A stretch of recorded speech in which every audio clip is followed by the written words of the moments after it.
c'est Aubert Graffiti Show. C'est un événement dans le cadre de l'été du Canal et de la Street Art Avenue.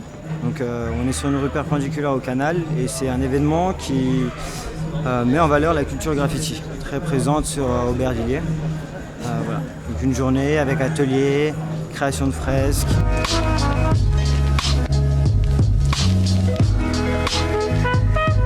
En fait, on a contacté 7 graffeurs qui, eux, ont eux-mêmes invité 3 graffeurs pour former des équipes. Et du coup, c'est pour ça que sur le mur derrière, on peut voir qu'il y a 7 pièces différentes. En fait, donc chaque graffeur s'est organisé pour faire sa pièce sur 2 jours. Ça veut dire que là, les espaces, ça se trouve dans 2 mois, il y a des graffeurs qui vont revenir par-dessus, mais ça fait partie du coup du jeu. Et justement, c'est ce qui est intéressant, c'est que du coup, c'est pas mort, quoi. Les murs, ils vivent. Là, il y a une trentaine d'artistes, une trentaine de graffeurs, du coin ou de région parisienne, un peu partout. Voilà, et ils peignent depuis 3 jours.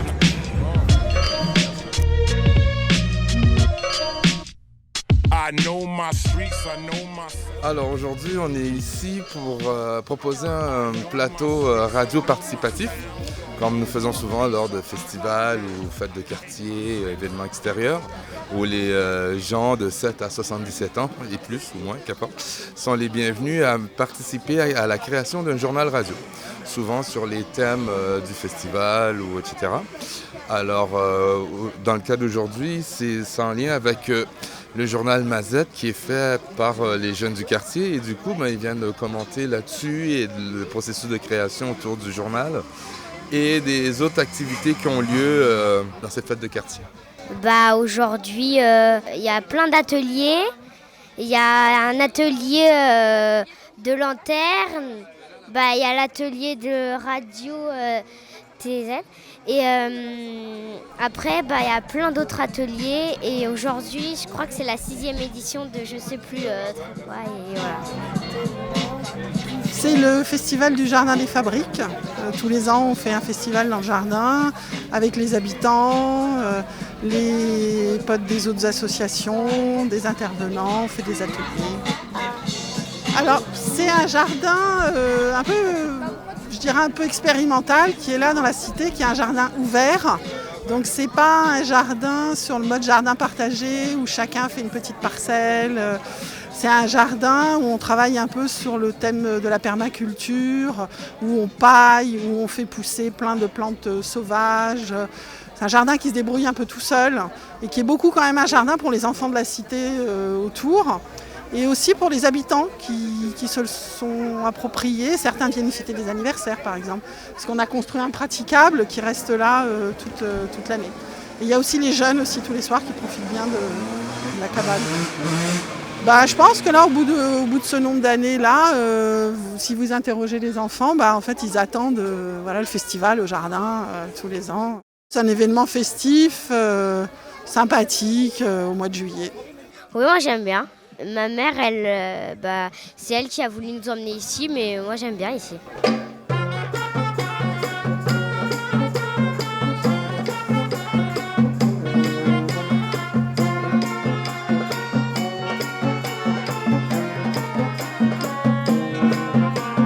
Alors aujourd'hui, c'est l'ouverture de l'été au fort. C'est une opération que nous avons mis en place pour annoncer un petit peu l'ouverture du programme d'occupation transitoire sur lequel la Ville de Musique du Monde a été mandatée par la ville d'Aubervilliers et Grand Paris Aménagement.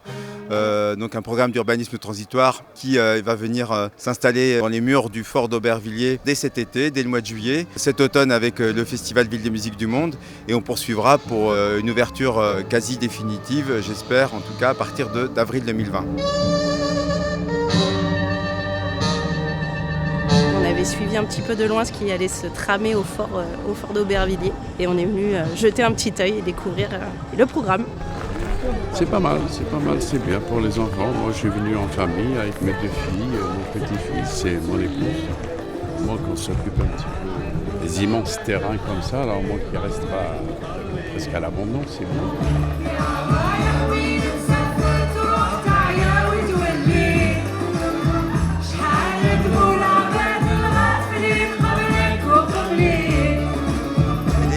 d'Aubervilliers se traduit par 5 week-ends de programmation thématique. Un premier week-end avec le Free Market du Grand Paname pour à la fois tester le site dans toutes ses fonctions, donc sa grande halle, ses abords, donc à la fois le plein air, le semi-plein air. Une programmation aussi tournée vers la population locale.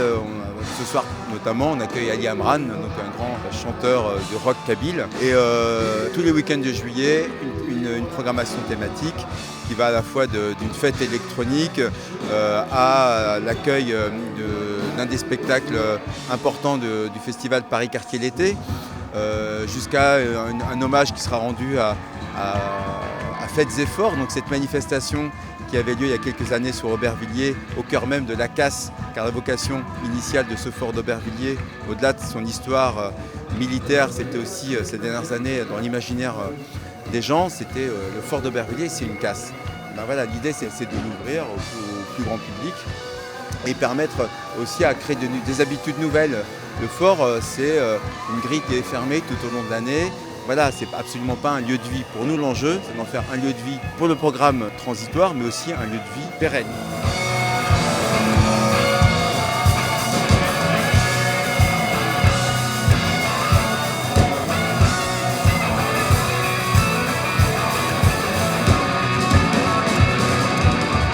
Ah, c'est réussi. Ouais, c'est réussi. C'est super.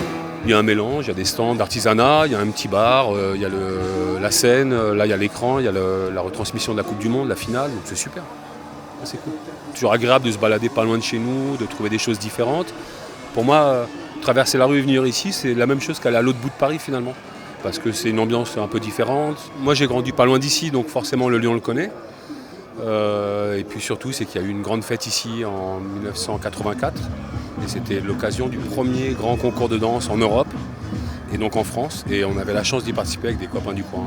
Pour moi, c'était complètement déterminant. C'était les premiers frissons sur une scène, peut-être les premiers applaudissements, une première valorisation de quelque chose qu'on a fait, qu'on a travaillé dans notre coin et qu'on vient montrer après. Et ouais, pour moi, c'était complètement déterminant. C'était le point de départ.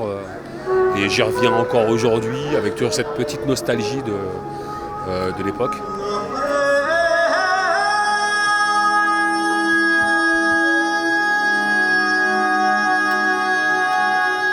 Je suis très contente d'habiter à côté et j'ai hâte aussi de voir ce qui va se passer après parce que comme il y a des pancartes qui indiquent les travaux et qu'il y aura beaucoup de choses, forcément ça attise la curiosité, mais en attendant c'est chouette d'être dans un endroit comme ça, même si c'est pas encore construit, même si c'est en travaux, etc.